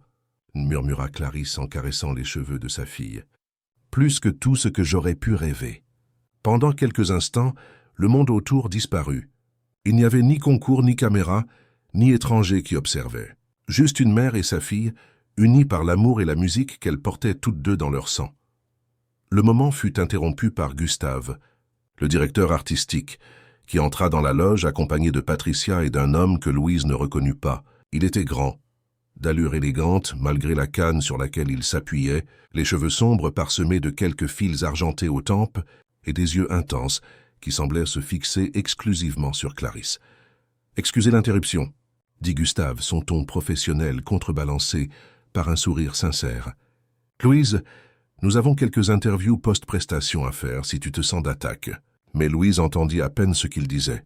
Son regard était fixé sur l'étranger, qui continuait de fixer sa mère comme s'il avait vu un fantôme. Et puis, avec un sursaut qui fit presque s'arrêter son cœur, elle réalisa, ce n'était pas un étranger. C'était l'homme de la photographie, plus âgé, plus fatigué, mais sans équivoque le même. « Papa ?» Le mot s'échappa de ses lèvres avant qu'elle ne puisse le retenir. Un murmure presque inaudible qui, pourtant, sembla résonner dans la loge comme un coup de tonnerre. Le silence qui suivit fut dense, chargé d'électricité. Clarisse se releva lentement, s'appuyant sur l'infirmière, son visage un masque d'incrédulité et d'émotions contradictoires.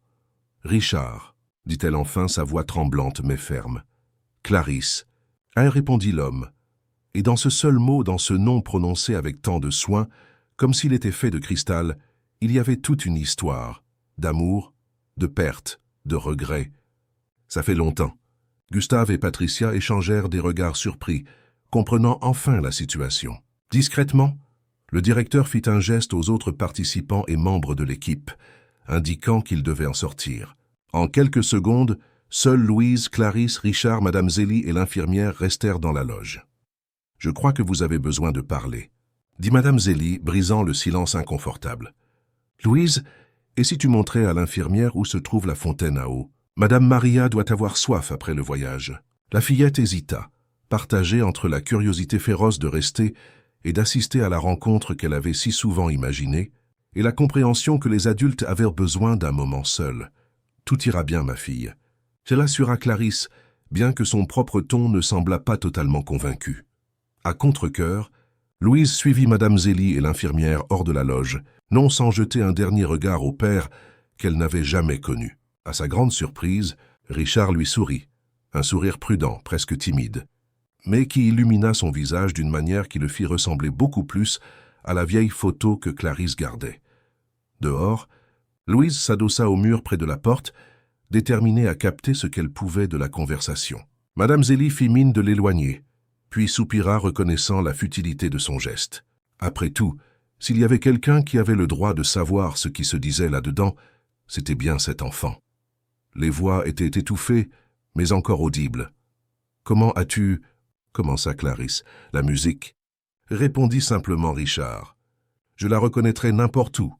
Et puis j'ai vu son nom sur le formulaire d'inscription. Louise Mendes. Et la ressemblance. Elle a tes yeux, Clarisse. Et mon sourire, je crois. Une pause, un soupir.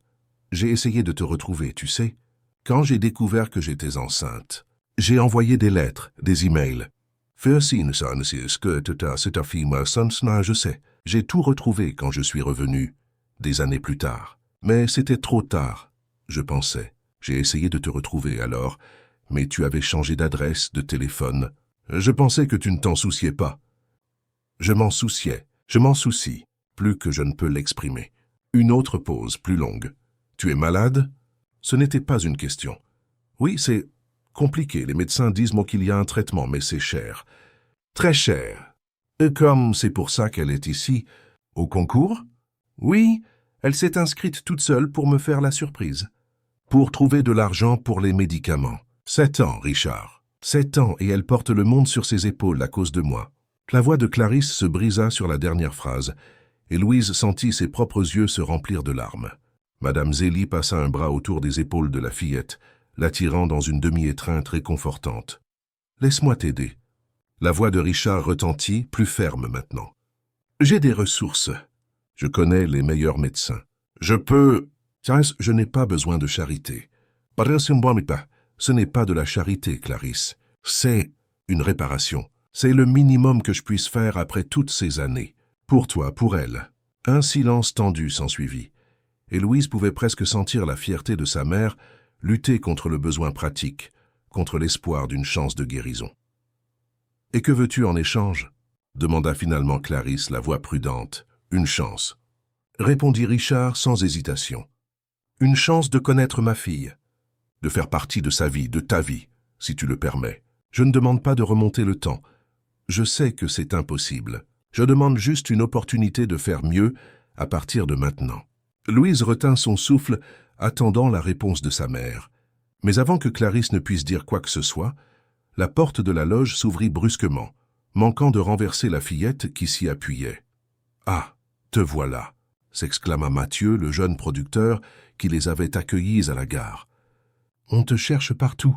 Il faut que tu retournes sur scène pour les résultats partiels, Louise. »« Et les résultats ?» répéta la fillette, momentanément confuse. Elle avait complètement oublié le concours. « Oui, nous allons annoncer les 5 demi-finalistes de ce groupe qui passent en finale. Allons-y, on ne peut pas retarder l'enregistrement. » Avant qu'elle ne puisse protester, Louise fut ramenée sur scène où les 9 autres participants de son groupe étaient déjà alignés. Elle prit sa place à côté de Vanessa, qui lui adressa un sourire encourageant. « Ma mère, mon père », tenta d'expliquer Louise à Madame Zélie, qui l'accompagnait. « Je leur dirai où tu es », assura la vieille dame. « Maintenant, respire profondément et garde la tête haute. C'est ton moment. » Les lumières du studio baissèrent, créant une atmosphère de suspense. Gustave, maintenant dans le rôle de présentateur, monta sur scène avec une enveloppe dorée à la main. « Mesdames et messieurs, le moment que vous attendez tous est arrivé, » annonça-t-il, sa voix amplifiée par le micro. « Je vais révéler maintenant les 5 demi-finalistes de ce groupe qui continue la compétition, en route vers le Grand Prix d'1 million d'euros. » Le public applaudit avec enthousiasme. Louise sentit ses mains devenir moites et son cœur s'accélérer. Soudain, le prix semblait plus réel, plus tangible. Ce n'était plus seulement un rêve lointain, c'était une possibilité concrète, une chance de sauver sa mère. « Sans ordre particulier, » continua Gustave, ouvrant l'enveloppe avec un geste théâtral, la première demi-finaliste qui avance vers la grande finale est Vanessa Suarez avec son incroyable jonglage de feu. À côté de Louise, Vanessa poussa un cri de joie, sautant sur place avant de se maîtriser et d'adopter une posture plus digne, bien que son sourire menaçât de fendre son visage en deux. Le deuxième demi-finaliste est Charles Aguillard avec sa sculpture de glace en temps record. Plus d'applaudissements, plus de célébrations. Le troisième demi-finaliste est Pierre Vasseur avec sa danse contemporaine inspirée des rythmes amazoniens. Maintenant, Louise sentait ses jambes trembler. Il ne restait que 2 places, et son nom n'avait pas encore été appelé. Ses yeux cherchèrent le visage de sa mère dans le public, mais avec les lumières de la scène, il était difficile de distinguer les gens. Le 4e demi-finaliste qui se dirige vers la grande finale est. Gustave fit une pause dramatique qui sembla durer une éternité. Louise Mendes, avec son interprétation émouvante de la chanson les ailes du souvenir. Un instant, Louise ne put ni bouger ni réagir. Avait-elle bien entendu? Son nom avait-il été appelé? Était-elle en finale? Vanessa lui donna un petit coup de coude, la ramenant à la réalité. « Vas-y, la petite, tu as réussi. » D'un pas tremblant, Louise s'avança vers le centre de la scène où les autres demi-finalistes étaient déjà rassemblés. Gustave se pencha pour se mettre à son niveau, le micro tendu. « Comment te sens-tu, Louise, en étant la plus jeune finaliste de l'histoire du concours ?» La fillette déglutit, son regard trouvant enfin Clarisse dans le public, non pas assise où elle était auparavant, mais debout, près des coulisses, soutenue, d'un côté par Madame Zélie et de l'autre par Richard. Son père était là, à côté de sa mère, tous deux avec des expressions de fierté qui illuminaient leurs visages fatigués. « Heureuse », répondit enfin Louise, sa voix petite mais ferme. « Très heureuse. » C'était une réponse simple, mais profondément vraie. À cet instant, malgré toutes les difficultés, tous les défis qui l'attendaient encore, Louise Mendès se sentait sincèrement heureuse. Les 2 semaines suivantes passèrent dans un tourbillon d'activités. Répétitions intenses pour la finale, interviews pour les journaux et les émissions de télévision, séances photos, rencontres avec des fans qui apparaissaient chaque jour. Le pays entier semblait s'être pris d'affection pour la petite Louise et son histoire inspirante. Mais pour elle, rien de tout cela n'était aussi important que ce qui se passait dans les coulisses de sa vie personnelle. Clarisse avait été hospitalisée dans l'un des meilleurs hôpitaux de Lyon, grâce à l'influence et aux ressources de Richard. Les médecins étaient optimistes. Le traitement était complexe et prendrait du temps, mais il y avait de bonnes chances de guérison complète. Richard Torres, comme Louise le découvrit, n'était pas un simple producteur de musique. C'était l'un des cadres les plus puissants de l'industrie musicale française, propriétaire d'un conglomérat d'entreprises de divertissement et d'une fortune considérable. Des années auparavant, lorsqu'il avait reçu la proposition de travailler à l'étranger, il n'était qu'un jeune musicien talentueux avec de grands rêves. Maintenant, c'était un homme d'affaires prospère qui, cependant, avait laissé sa propre musique de côté. « Tu sais ce qui m'a fait revenir en France après tout ce temps ?» demanda-t-il à Louise lors d'un après-midi tranquille à l'hôpital, tandis que Clarisse se reposait après une autre séance de traitement. La nostalgie de ceux que j'avais laissés derrière moi, de la musique qui coulait dans les veines de ce pays. J'ai acheté une maison à Paris, j'ai réorganisé mes affaires pour pouvoir les gérer de là-bas. Et puis, par coïncidence ou par destin, j'ai été invité à être juré de ce concours. « Charles, et là tu m'as entendu chanter », compléta Louise, déjà familière avec cette partie de l'histoire. « Et là je t'ai entendu chanter », confirma Richard, avec un sourire qui atteignait ses yeux. « Notre chanson. La chanson que ta mère et moi avons créée ensemble, il y a si longtemps. C'était comme si le temps s'était arrêté, comme si toutes ces années n'avaient jamais existé. » La relation entre Louise et Richard grandissait chaque jour, prudente mais sincère. Il était patient, n'essayant jamais de forcer une intimité qu'il savait devoir être construite progressivement. Et Louise, avec l'adaptabilité typique de l'enfance, découvrait peu à peu le plaisir d'avoir un père. Quelqu'un qui partageait son amour pour la musique, qui riait des mêmes blagues, qui avait la même forme d'yeux qu'elle voyait chaque matin dans le miroir. Entre Clarisse et Richard, cependant, les choses étaient les plus compliquées. Il y avait un océan de douleur et d'absence entre eux, d'attentes frustrées et de rêves abandonnés. Ils se parlaient poliment, coopéraient pour le bien de Louise, mais le chemin vers le pardon et la réconciliation, s'il existait, serait long. Madame Zélie était retournée à Paris quelques jours après la demi-finale pour s'occuper de son chat et de son petit appartement, promettant de revenir pour la finale. Richard avait insisté pour héberger Louise dans son penthouse à Lyon, mais la fillette avait refusé de quitter l'hôpital, où sa mère était internée. Ainsi, une chambre fut préparée pour elle sur place, à côté de celle de Clarisse, transformée en une petite oasis de confort au milieu des couloirs aseptisés de l'établissement. La veille de la grande finale, Louise répétait sa chanson une dernière fois, assise dans un fauteuil de la chambre d'hôpital, quand elle remarqua quelque chose d'étrange, un petit tremblement dans ses doigts, en jouant un accord particulièrement difficile. Elle s'arrêta, fléchit les doigts et essaya de nouveau. Le même tremblement. « Qu'est-ce qu'il y a » demanda Clarisse depuis son lit, remarquant l'hésitation de sa fille.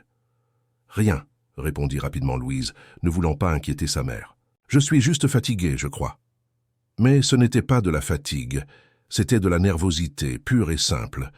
Pour la première fois depuis le début de cette aventure, Louise sentait le poids de la responsabilité, la pression des attentes. Elle n'était plus seulement une petite fille chantant sur la place.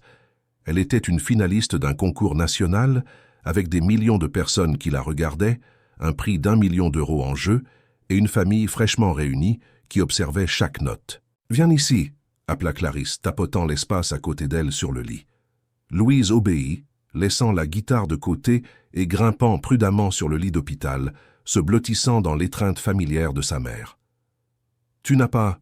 J'ai à faire ça, tu sais, » dit doucement Clarisse en caressant les cheveux de sa fille. « On peut rentrer à la maison dès demain. Le traitement est déjà assuré grâce à ton père.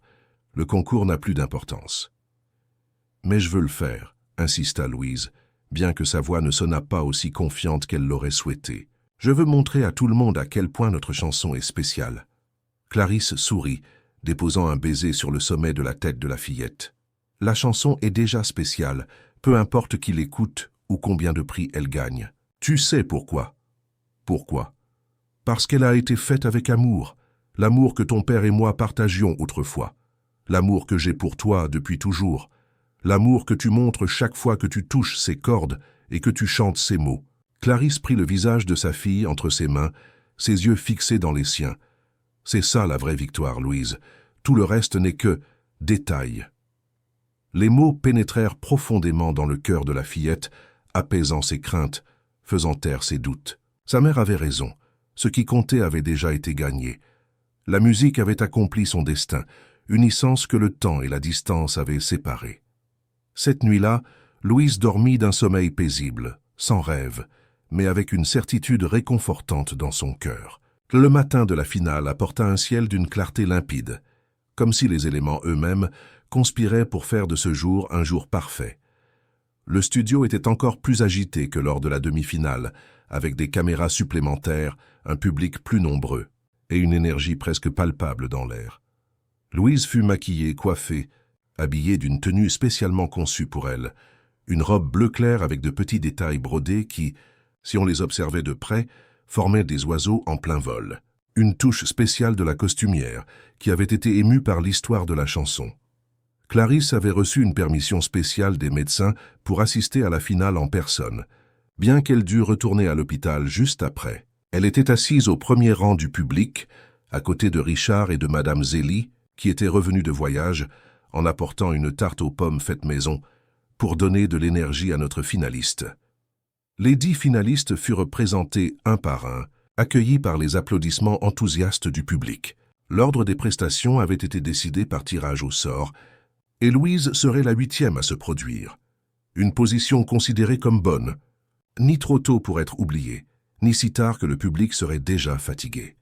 En attendant son tour, Louise observait les autres prestations sur un moniteur dans les coulisses. Tous étaient incroyablement talentueux. Vanessa avec son jonglage de feu maintenant encore plus élaboré, Charles créant une sculpture de glace monumentale en un temps record, un quatuor de danse qui exécutait des mouvements presque impossibles avec une précision millimétrique. La compétition était rude, nerveuse, demanda une voix familière derrière elle. C'était Richard, qui avait quitté sa place dans le public pour la voir avant sa prestation. « Un petit peu », admit Louise, ses doigts jouant avec le ruban bleu brodé que Madame Zélie lui avait donné, maintenant attaché non pas à la guitare, mais à son poignet comme un bracelet. « J'étais nerveux aussi avant les prestations importantes », confessa-t-il en s'agenouillant pour se mettre à sa hauteur. « Tu sais ce qui m'aidait ?»« De ton quoi ?» Barry Cease, me souvenir que la musique ne parle pas de moi. Elle parle de la connexion que nous créons, entre les notes, les mots et ceux qui écoutent. C'est un cadeau que nous offrons, pas une performance que nous exécutons. Il sourit, et Louise remarqua à quel point son sourire ressemblait vraiment au sien, comme sa mère l'avait dit. Et toi, ma fille, tu as un don incroyable pour créer cette connexion. Je l'ai vu dans les yeux de chaque personne qui t'a entendu chanter. Louise hocha la tête, absorbant les mots. Merci. Papa. C'était la première fois qu'elle l'appelait ainsi directement, et le mot sonnait étrange et naturel à la fois sur ses lèvres. Les yeux de Richard brillèrent d'une émotion contenue. Il tendit la main, dans un geste hésitant comme pour demander la permission. Louise n'hésita pas. Elle se jeta dans ses bras pour une étreinte, la première véritable étreinte qu'ils partageaient. « Louise Mendes, sur scène dans 2 minutes », annonça un assistant de production, brisant le moment. Richard s'écarta à contre-cœur. « Je retourne à ma place. Nous serons là pour t'encourager, ta mère, Madame Zélie et moi. » Quand Louise monta enfin sur scène, sous les applaudissements polis du public qui ne la connaissait pas encore, elle ne ressentit aucune peur, aucune nervosité. Elle ne ressentit qu'un calme surprenant, une certitude tranquille qu'elle était exactement là où elle devait être, faisant exactement ce qu'elle devait faire. La guitare sur ses genoux semblait presque jouer toute seule, ses doigts trouvant les notes, avec la précision de quelqu'un qui les connaît intimement.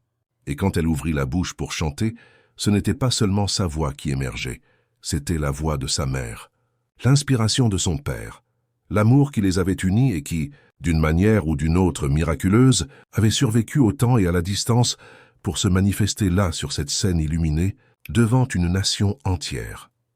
La chanson des oiseaux qui retrouvent toujours leur chemin résonna dans le studio, touchant chaque cœur présent d'une manière unique et profonde. Au premier rang, Clarisse pleurait ouvertement, sa main fermement tenue dans celle de Richard, qui ne pouvait pas non plus contenir ses larmes. Madame Zélie sanglotait discrètement dans un mouchoir brodé. Quand la dernière note s'éteignit, il y eut un moment de silence absolu, ce genre de silence spécial qui ne survient que lorsque quelque chose de vraiment extraordinaire vient de se produire. Et puis, comme une tempête qui se libère enfin, le public explosa en applaudissements, beaucoup se levant dans une ovation spontanée. Le reste de la compétition se déroula comme un rêve pour Louise. Les autres finalistes, les commentaires enthousiastes des jurés, l'attente angoissante des résultats. Quand arriva enfin le moment de la révélation du grand vainqueur, les 10 finalistes alignés sur scène, se tenant la main en signe de solidarité mutuelle, le présentateur ouvrit l'enveloppe dorée avec un geste théâtral. Et le grand vainqueur du grand concours national des talents, qui remporte le prix d'1 million d'euros, est... Le monde sembla retenir son souffle. Louise Mendes avec les ailes du souvenir. Le cri de joie du public fut assourdissant. Des confettis dorés tombèrent du plafond. Des lumières stroboscopiques clignotèrent. La musique thème de l'émission retentit à plein volume. Mais Louise enregistra à peine tout cela. Ses yeux étaient fixés sur le premier rang, où sa mère et son père étaient maintenant debout, applaudissant, pleurant et riant en même temps.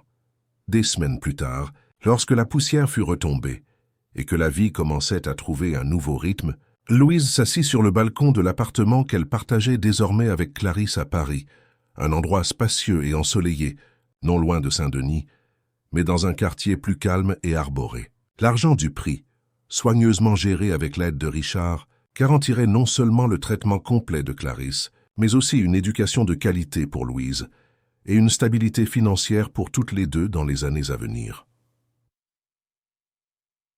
Clarisse, encore fragile mais visiblement mieux, après des semaines de traitement adéquat, pinçait doucement une nouvelle guitare, un cadeau de Richard, qui rendait maintenant visite régulièrement, construisant lentement une relation qui, si elle n'était pas exactement ce qu'elle avait été dans le passé, portait la promesse de quelque chose d'également significatif pour l'avenir.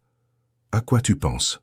demanda Clarisse, remarquant le regard lointain de sa fille. « À comment les choses ont changé ?» répondit Louise, observant la vue de la ville qui s'étendait en dessous d'eux. « On dirait qu'il y a si longtemps que je chantais sur la place pour gagner quelques sous.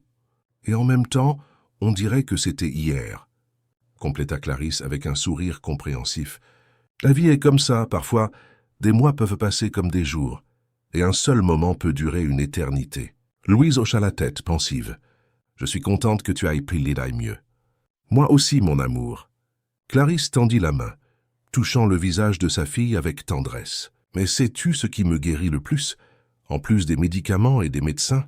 De ton quoi? Te voir heureuse. Te voir être une enfant, jouer, étudier, te faire des amis. Ne pas porter le poids du monde sur tes épaules. » Louise sourit, reconnaissant la vérité dans ses mots. Les soucis d'adulte avaient été remplacés par les joies adaptées à son âge. La nouvelle école, les cours de musique formels qu'elle suivait maintenant, les amis qu'elle se faisait dans l'immeuble. Le son de la sonnette interrompit le moment. « Ce doit être ton père », dit Clarisse en se levant avec précaution. Il a dit qu'il passerait aujourd'hui pour t'emmener au studio.